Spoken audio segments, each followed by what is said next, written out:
ABT, hola, ¿qué tal? Estudantes de segundo de bacharelato en preparación da ABAU. Este vídeo fago para analizar as preguntas da parte de literatura. Hai unha sección de literatura habitualmente na ABAU e aínda que na proba de latín da ABAU, e aínda que este ano a estrutura, como sabedes, vai ser un pouco diferente, existe a posibilidade de contestar a esa pregunta, que é unha pregunta sobre os xéneros literarios que se ven ao longo do curso por indicación do propio grupo de traballo da ABAU, que se lembrades son o teatro, con especial atención a Plauto, a historiografía, centrándonos na obra de Tito Livio, a oratoria, con a principal figura que é Cicerón, a lírica, con especial atención a Horacio, e a poesía épica, que non pode ser, que como non pode ser de outra maneira, pois trata a figura de Virxilio e máis a súa obra, non? Ben, se miramos os exames, as probas da ABAU dos últimos 3 anos, que, como digo sempre, son os 3 anos que leva vixente o sistema LOMCE e a ABAU como tal, esta é, digamos, unha estatística, digamos, das preguntas que veñen caendo. Na mesma cor están todas as que teñen que ver co mesmo tema. Vedes que en laranxa, bueno, pode que me equivoque con algunha cor, pero que, en fin, eu as cores vexoas como as vexo. En cor laranxa, creo, hai 4 que se refiren a Plauto, vedes? Cítense 3 comedias de Plauto e resuma o seu argumento, principais personaxes e temas da comedia plautina, principais características da comedia plautina e principais personaxes e argumentos da comedia plautina. Todo alrededor do mesmo tema. Vedes que nesta columna, non o comentei antes, perdón, está a convocatoria ordinaria, as preguntas que caeron en xuño, e aquí na dereita, na convocatoria extraordinaria, as preguntas que caeron en setembro en 2017-2018 e en xullo, porque xa nese ano se adiantou a xullo a convocatoria extraordinaria no ano 19. Ben, decía 4 preguntas alrededor de Plauto, 3 alrededor de Cicerón, as que están así en amarelo. As partes habituais nos discursos de Cicerón, cítense 3 discursos importantes de Cicerón e coméntase brevemente o seu contido, e os tratados sobre retórica de Cicerón. Vale. Logo temos sobre a poesía lírica de Horacio dúas, vedes aquí, un fondo quizáis, bueno, non me atrevo a decir esa cor, nese fondo que está aí, a poesía lírica de Horacio, aquí sí que hai a mesma pregunta. Dúas tamén, sobre fondo azul temos preguntas sobre o tema da épica, unha a obra épica de Virxilio, que é outra maneira de preguntar pola Eneida, porque é a obra que ten nese xénero, principais características da Eneida, aí vai directamente a obra, non? E finalmente, sobre fondo rosa, temos aquí a obra historiográfica de Tito Livio. Por lo tanto, Plauto 4, Cicerón 3, Horacio 2, Virxilio 2, Tito Livio 1. Alguén pode pensar, home, seguindo esta estatística, e se o grupo de traballo vai mirando, vai facendo algún tipo de reparto, pois parece que este ano se pode preguntar por Tito Livio, non? Pero non hai nada garantido, vale? Poden poñer as preguntas que lles pareza, vale? Por certo, que aquí aparecen dúas, pensade que porque non é porque na opción A haxe unha pregunta e na B haxe outra, senón porque entre 2017 e 2019 era a escoller unha de dúas, como se reflicte aí, e para 2020, para o modelo que se fixo público, haberá para escoller unha entre 3. De acordo, así que o que vou facer agora é indicarvos como se poden preparar as respostas a esas preguntas. Será máis doado para os meus alumnos porque vou facer referencia ao libro de traballo que manexamos ao longo do curso e que lles entrego en formato papel e que está tamén disponible no saldo virtual. De todas maneiras, se alguén que vexa este vídeo quere que lle facilite eses chamémoslle apuntes, pois pode indicalo nos comentarios en baixo e eu pois fago yo chegar en PDF. De acordo? Así que comezamos pois por orde, segundo saen na libreta, que son así como comentei antes. Plauto, Tito Livio, Horacio e Virxilio. Entón, nesta libreta, Plauto aparece tratado nas páxinas 55 e 56. Vou ampliar agora para que se vexe un pouco. Vale? E aí hai unha introducción a Plauto, a súa figura, pero indo ao concreto, as preguntas son principais características da comedia plautina. Principais características da comedia plautina. aparecen aquí, vale? Neste parágrafo. Entonces nos fala de ponse exemplos de varias comedias anfitrión, os semelgos, os motivos cómicos que utiliza Plauto, así, un parágrafo moi breve, pues explicarse un pouquiño os trazos característicos de Plauto. Principais personaxes e argumentos da comedia plautina está un pouco xusto en baixo. Este parágrafo e despois esta serie de guións que como vedes, o mozo namorado, o escravo, o vello, aí fala dos personaxes. Aquí neste parágrafo hai unha caracterización xeral dos personaxes, que son de clase baixa, normalmente, e aquí pois un por un os tipos que aparecen en máis dunha comedia, non? Como o escravo, que aparece moitísimas delas, das 21 que se conservan, que se consideran propias del, non? Auténticas, xenuínas de Plauto, o vello, que a veces é un vello avarento e a veces é un vello bondadoso, en fin, é cuestión de lelo. E, bueno, faltaba o soldado fachendoso, habitualmente fachendoso, vale? Ben, pois esa sería a forma de preparar a segunda. Bueno, se pregunta por personaxes e argumentos. Argumentos, bueno, habría que os argumentos están aquí mesturados, non? Anfitrión explica aí nunha frase: Xúpiter visitando a Mortalmena, suplantándose os esposo anfitrión. Os semelgos tamén é unha cuestión de identidades. En Cásina son dous homes que intentan conquistar a mesma rapaza. A Aurularia pois satiriza a figura do soldado avarento, que despois Molière, o dramaturgo francés, moito tempo despois pois recuperaría, non sei, na súa comedia O avaro, precisamente. Miles gloriosos e o soldado fachendoso. Quen vira a película Golfos de Roma, que é unha é un guión para un musical de Broadway despois levado ao cine en Hollywood, pois daríase conta de que aí hai mesturadas varias das comedias de Plauto, non? De novo, cítese 3 comedias de Plauto, resúmase o seu argumento, acabo de comentalo, aparece aquí tamén, vale? Principais personaxes e temas da comedia plautina, pois estamos no mesmo, non? É unha repetición do mesmo. Despois, a que estaba en segundo lugar, imos a Tito Livio, non? Que o temos nesta libreta nas páxinas 71 e 72. Vale? Unha pequena introducción aquí á historiografía, e a pregunta é a obra historiográfica de Tito Livio, que é moi sinxela porque só ten unha obra titulada A Burbe Cóndita, moitas veces publicada en traduccións como Historia de Roma, que explica aquí neste parágrafo a súa xénese, como el concibiu o proxecto e o foi desenvolvendo ao longo de moitísimos anos, porque é unha obra moi extensa, e precisamente aquí neste parágrafo fala da escasa conservación desa obra, porque era, como digo, moi longa.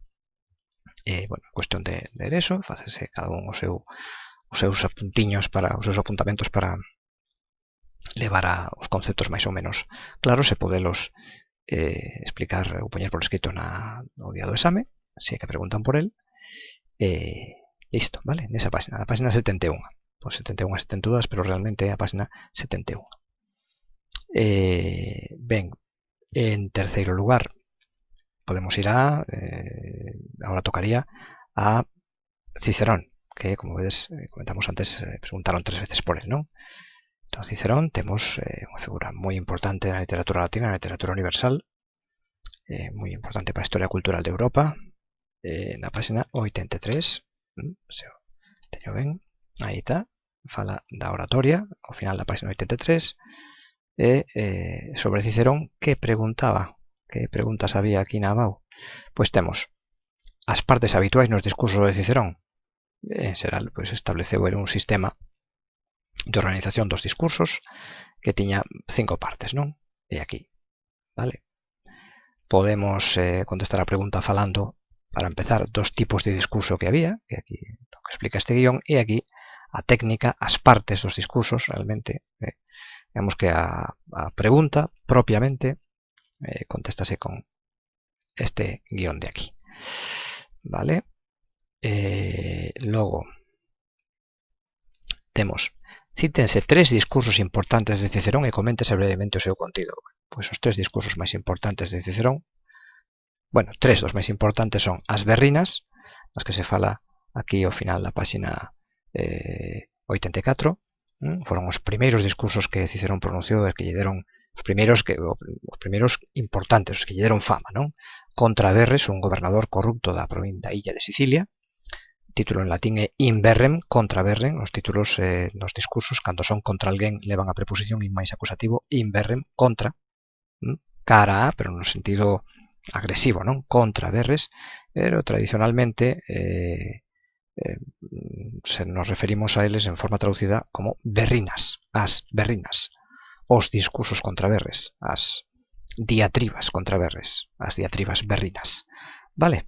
Outros moi importantes, quizás os centrais da súa carreira, son as catrinarias. Aquilo de atacando abusarás, Catrina, da nosa paciencia, que moitos estudantes de latín hai anos aprendían, non? Décadas, casi podría dicir. Ben, das catrinarias fálase ao final da página 84, vale? Ao principio da página 85 foron os discursos que Cicerón pronunciou contra Lucio Sesio Caterina, o líder dun golpe de estado que tiña pensado suplantar ou derrocar o goberno romano e instaurar un novo sistema de goberno. Unha das primeiras medidas parece ser era perdoar as débedas a todo o mundo. En fin, era unha especie de revolución, non? Vale, pero non tampouco que se pense que era unha revolución feita desde abaixo, non? Caterina e os seus aliados neste intento de golpe de estado, nesta proxectada revolución, eran da clase dirixente. O que pasa que fracasaran nas súas ambicións dentro do que era a política romana e intentaron cambiar as cousas ao seu favor pola forza. Vale, as catrinarias. E quizáis o terceiro discurso que se pode citar en importancia, porque se supón que ao final foi o que lle custou a vida a Cicerón, foron as filípicas. Vale? As catrinarias non orixen en latín in Catilinam, contra Caterina. Igual aquí temos as filípicas in Marcum Antonium, contra Marco Antonio, o aliado naquel momento de Octavio, de Gaio Octavio, o famoso Marco Antonio de Cleopatra, que despois será derrotado nunha guerra civil por Octavio. Con iso cambiou a historia de Roma, evidentemente.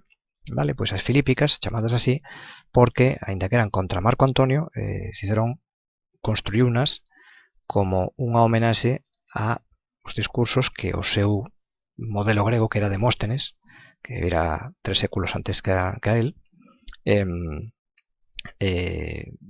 seu modelo Demóstenes pronunciara uns discursos contra Filipo de Macedonia, o pai de Alexandre Magno, que comenzara a influencia macedónica sobre toda Grecia. E a esa influencia Demóstenes opoñíase e quería convencer aos seus concidadáns atenienses e a outros gregos de que se opuxesen a Filipo. Quedaron para a historia porque se conservan eses discursos que, como son contra Filipo, son filípicas. Entón, se dicimos, botoume unha filípica, pois se alguén che botou unha filípica, que che está dando unha bronca importante.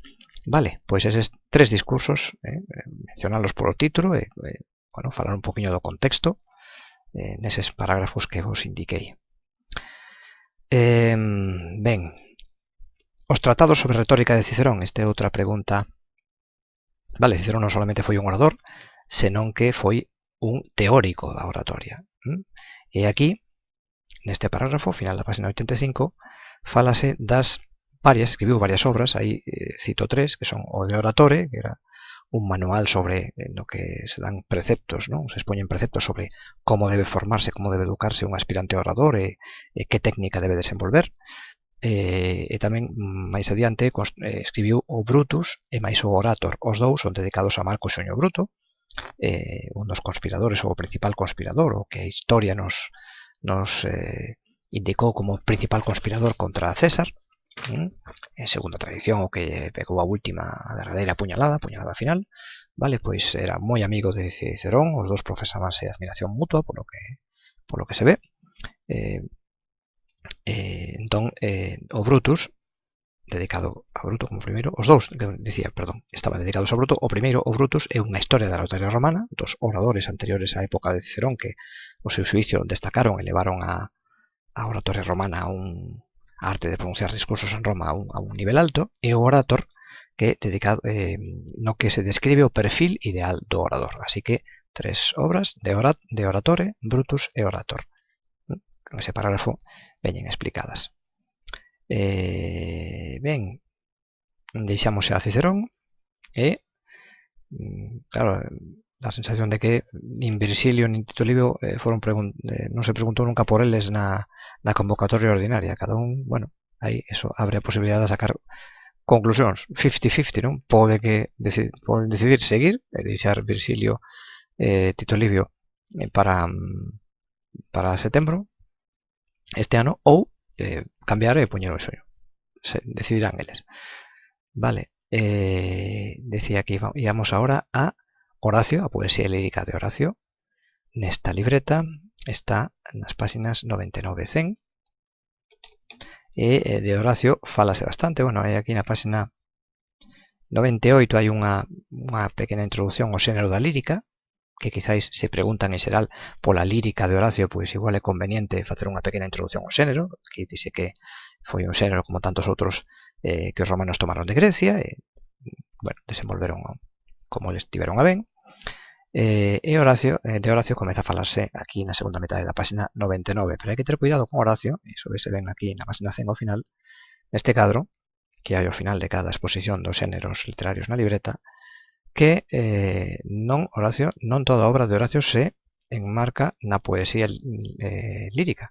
Ten sátira, que foron as primeiras obras que escribiu, as sátiras e os épodos, e a poesía lírica propiamente, a que encaixa no xénero que os romanos heredaron do grego e que tiña uns cánones, uns estándares moi concretos, son as odas e o Carmen Seculare, dos cales se fala aquí. Teña moito que ver co ambiente literario que perseguía Augusto. Horacio escribe plena época de Augusto, foi un poeta protegido por Augusto e o seu círculo de poder. Supoño que vos sonará que Augusto tiña unha especie de asesor cultural que se chamaba Mecenas, que nada máis e nada menos que deu nome precisamente a unha actitude, non, de promoción da cultura, ou se aínda temos mecenas, vale? Dentro diso, pois, digamos que as sátiras e os épodos as escribiu na súa época máis juvenil, e cando esas primeiras obras, cando empezaron a circular por Roma, sobre todo nos círculos cultos, non, pois lle deron certa sona, iso atraeu Horacio, Horacio, digamos, foi captado por este círculo cultural patrocinado por Augusto e por Mecenas no seu nome, e aí escribiu as odas, non? E aquí neste parágrafo falase de varios de trazos importantes das odas.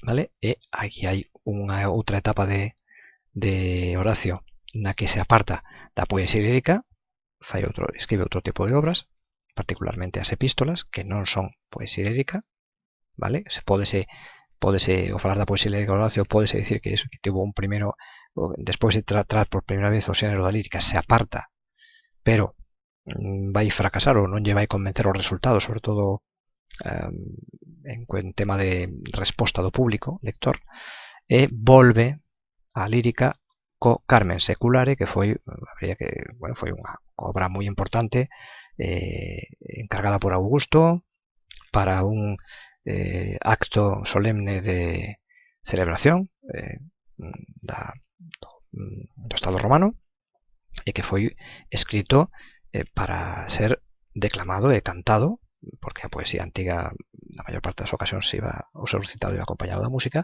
por un coro de rapaces e rapazas. Bueno, explícanvolo aí nese parágrafo. Digamos que é unha obra política e unha obra oficial, digamos, non?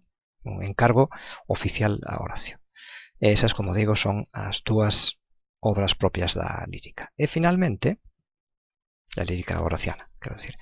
E finalmente temos que ir a Virgilio e a épica, que o temos nas páxinas 115 a 117, 3 páxinas, porque Virgilio é unha figura moi importante, vale? Falamos aquí da poesía épica, que nace con Homero, como casi todo o mundo sabe, vale?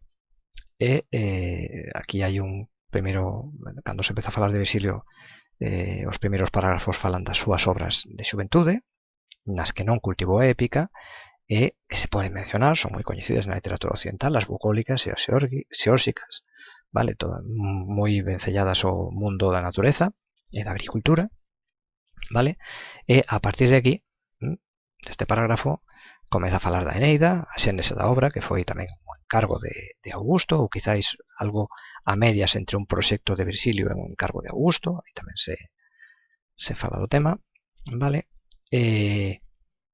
Falas tamén aquí neste parágrafo de que por pouco non conservamos esa obra que foi tan importante na literatura occidental, e a partir de aquí falase especificamente da Eneida, explícase o que é, como está, como foi concebida, que estrutura ten, vale? E despois os trazos, por exemplo, do personaxe principal, que é Eneas, non? Vale, e remata a exposición con uns guións nos que se entra un pouquiño en detalle sobre os trazos de estilo, como escribe Virgilio e por que alcanzou un tan altísimo grado de dominio da lingua latina ata o punto de ser considerada a obra cumia da poesía latina e unha obra cumio da poesía universal. Vale, para moita xente sigue sendo o mellor poema épico, polo menos, un longo poema épico que nunca se escribiu. Ben, por lo tanto, de aquí, principais características de Eneida, aí entraríamos solamente en Eneida. A obra épica de Virgilio habería que falar un pouco de Virgilio. En introducción, digamos que unha pregunta un pouquiño máis extensa. Ainda que, bueno, as dúas, pola importancia do autor e máis da obra, dan para escribir bastante, non? Bueno, penso que ata aquí. Espero que vos servise. Reitero o meu ofrecemento para calquera persoa calquera estudante que este preparando a BAU bueno, precise estes apuntamentos que mo comente, que mo poña nos comentarios e eu pois miramos a forma de facerlo chegar eses apuntamentos en PDF. Pois nada, espero que vos fose útil para preparar este apartado do exame. Pois nada, ata a próxima, valete, chao, chao.